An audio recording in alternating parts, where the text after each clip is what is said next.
Hey everybody, and thank you for joining me on another episode of Tea with Tayler. This time, Florida edition. My family and I usually go to Florida every year around this time, and so I am in the library of the complex that we're in. So let's get into it.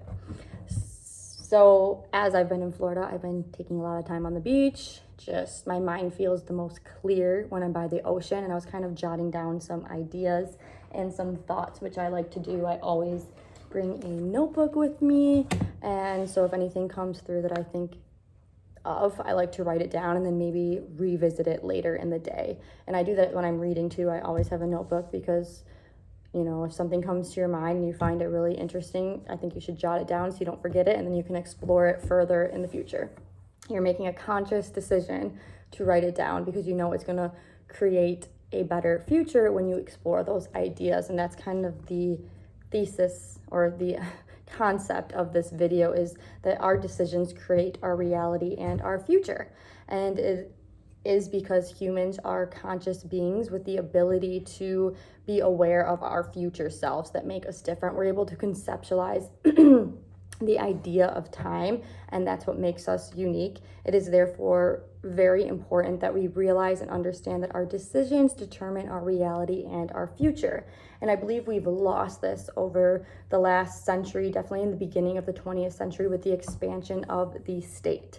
So as the government has grown and we've looked to the government and the central banks for more responsibility and to have more control over our lives, we've actually we've lost a lot of the personal responsibility and the idea and the realization that it is our decisions that create the reality within our personal lives and our society. So our decision to give more authority up to the governments and the central banks have actually created a false sense of security where our minds have been almost indoctrinated, or they've actually been conditioned to believe that the government and the central banks, these people can actually construct and manipulate our economy and our society to whichever way that they campaign or to whatever they speak. And it is an illusion, especially when you see the expansion of the state and our mind being conditioned. When problems arise, we don't actually make the connection that it's from the decisions we've made in our personal lives or the decisions our politicians made and the central banks made that actually are creating the problems. And then we, rather than analyzing that honestly and making the right decisions to roll back their authority or make decisions to change our lifestyles, we actually look to them to solve the problems that they created. When you have, in the beginning of the 20th century, with the institution of the Federal Reserve, who now control our monetary system, that takes away the personal responsibility for people to be financially literate and to save their monies, because it actually incentivizes people not to save their money when they expand the amount of dollars, the US dollar, when they print more money, it devaluates the currency. So savers are actually penalized for saving their money because now their wealth has decreased due to the decisions made by the central bank, due to the decisions made by the big government and the politicians who keep passing these policies that we can't financially pay for. But then when you have the central bank who will just make more money, their decisions are creating the problem. And then when the problem comes to fruition in the form of the economy with recession or inflation, we then look to them to solve the problems that they created. This is another example of this is in the welfare system. When we instituted the welfare system, which grew the size and scope of government, specifically in the lives of families, when the government was giving families money if both parents were in the household. So if your mom had a child and the father was no longer in the household, they'll get more money. And then if she has more children, she'll get more money. So it incentivizes people to have children out of wedlock and not to have that nuclear family, which is the core foundation of a functioning society throughout all of human history. as well as when you have with the welfare state, the government will give you money if you're unemployed, but as soon as you start making more money, they'll take that money away, incentivizing people not to seek higher employment or higher wages because they're fearful of getting their government monies taken away from them. When you look in the form of the sexual culture that we cultivated, that it's okay to have as much promiscuous sex as you would like because you can have an abortion if you end up getting an unwanted pregnancy, totally alleviating the people who are making that decision to have promiscuous sex with alleviating their responsibility. So we are conditioning ourselves to deprogram the concept of our decisions, creating our reality and then creating our future. And this gets exacerbated in the world of social media because people try and portray themselves in within a facade where many people will act rich on social media, yet they live paycheck to paycheck. Their relationship looks like the one out of the movies, but in reality, they're cheating on each other and they're miserable. And so, but like with social media and reality as it is, the truth will be exposed. And sometimes it's what needs to really happen.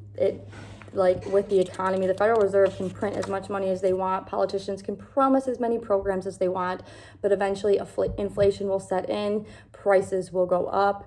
Their actual policies that were meant to help, or so they say, actually exacerbate the problems within personal lives, within the family, within the society, within the economy. And so the roosters, what is that saying? Like the chickens come home to roost because reality sets in. Our decisions do make our reality and our future, even if we want to not acknowledge that fact. And so that's why I think it's so important that we come back to a level of consciousness and realize that our decisions do create our reality personally, professionally, financially, and politically, that the policies that you're voting for and the politicians, that the things that they're running on, that they put into fruition and that end up becoming policy. And then when you look at them and how those cities are run or how those states are run, and realizing that the things that you are voting for and that they are implementing within society are directly responsible for the society. When you look at New York, California, Chicago, that crime is up. The price of goods is up. The price of living is up while the actual livability and the word is escaping me at the moment, but the value of life in those areas have decreased while the price of living there has gone up. That is reality setting in, that the decisions and the policies that are being implemented are not working. They're exacerbating the problem. But what do the politicians say that you need to do? You just need to give them more money. You just need to give them more authority. Then they will solve the problems. And you know how this will be made possible is with the help of the central bank, the Federal Reserve, who will just print money to then fund their policies and their wish list. And then you have a population who has been conditioned to disconnect their personal decisions with their reality and the decisions they make to then seek further